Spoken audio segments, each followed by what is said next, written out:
Joining us now, lead negotiator for the 2015 Iran nuclear deal, Robert Malley. He's now a lecturer at Yale University and the author of a new book out in September called Tomorrow is Yesterday, Life, Death, and the Pursuit of Peace in Israel-Palestine.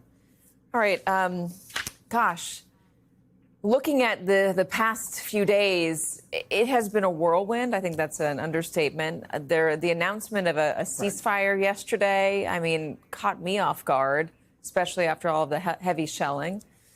You're talking about how this is not the end of the story. Give me a little bit more about how you're looking down the line. So first, I mean, it's hard to give too much credit to the president who is so responsible for what happened first by, violating the deal that was in place in 2015. He violated it in 2018, which led to Iran's accelerating its nuclear program.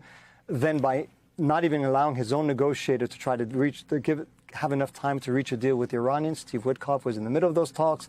Then he gives his green light for Israel's operation, and then he intervenes himself.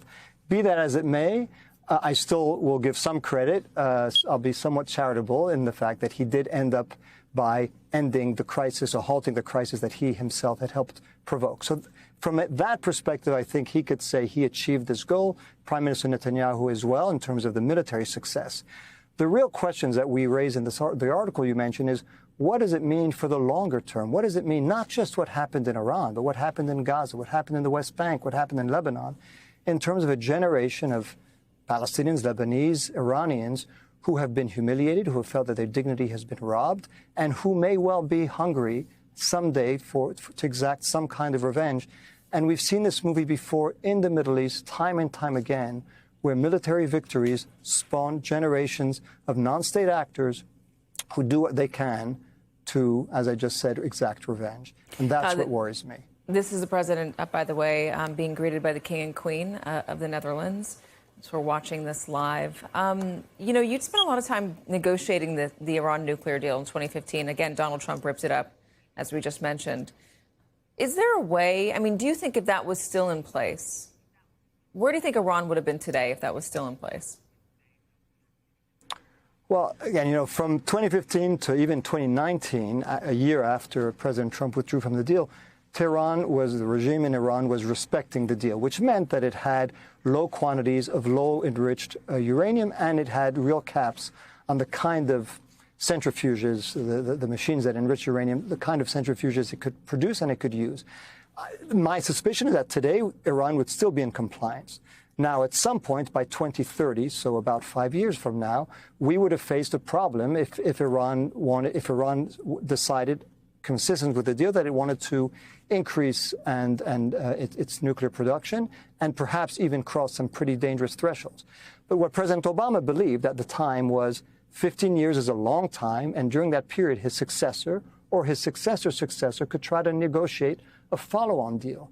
Now, that becomes much harder to do when President Trump tears up the deal and takes away any trust that the Iranians may have that a future deal will be complied with by the United States. So I think we would have been in a position now, today, where we would be trying to negotiate a follow-on deal to extend the timelines of the agreement that was reached in 2015.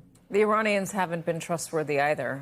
They've been hiding enrichment. They've been putting nuclear centrifuges underneath a mountain. It's unclear whether the enriched uranium, where it is right now, enriching it to 60%. They haven't been acting in honest compliance with the IAEA. There's also the question of what Iran's intentions were, in the region. And I wonder if the Iranian nuclear deal was still in place. Maybe this is a hard thing to figure out, whether Israel would be engaged in the fighting in Gaza in the way that it has been, whether, the attack would have happened on October 7th. Iran was funding this stuff. They're in such a different place today than they were back in 2015 when they made that deal, even when Donald Trump tore it up. So great questions and so many counterfactuals, and I'm certainly not going to claim that Iran is a country or a regime that we should trust. Yeah. All I'm saying, and it's a narrow point, but it's an important point, which is to the extent that Iran's nuclear program is what provoked Israel's attack, America's attack, the panic that people expressed about Iran's nuclear program, whether that's justified or not, all of that happened because of the decision that President Trump, encouraged by Prime Minister Netanyahu, took in 2018. And the nuclear program, which people are saying today, when we hear President Trump or Prime Minister Netanyahu say, that's the problem, they believe that's an indictment. In fact, it's a confession of guilt, that they, in fact, are responsible for this increase, or this acceleration of Iran's nuclear program. What would have happened if we would have still been in compliance and Iran had still been in compliance? What would it have meant for Iran's regional policy? What would it have meant, as you just suggested, about Hamas, about Hezbollah? I don't know. And I think those are all questions that we should think about, because clearly Iran would not have been suddenly an actor that would respect international norms. That's not at all the claim I'm making. I'm just making, again, the narrow point about the nuclear program, which people have argued is at the source of all these problems and the reason why we needed to go to war with Iran. That problem was taken care of, at least for 15 years, by the JCPOA, by the Iran nuclear deal, which should have given us time to try to address those other problems. Unfortunately, because President Trump tore it up, we had to go back and focus again on the nuclear program when that should have been dealt with, as I said, and given us the time and the space to try to address some of the other many challenges that Iran presents. Yeah, and also we have to consider whether this is going to, and we're talking about this, spur the Iranians to double down and to take the enriched uranium, if it still exists, if it's been moved to another place, double down and try to build a nuclear warhead, follow in the footsteps of North Korea. It is just such a, it's so many variables, and it's really hard to tell what the Iranians are going to do next. Rob Malley, really good to have you. Thank you for joining us today. I know I know we're going to have you again because this story is going to continue. Appreciate it.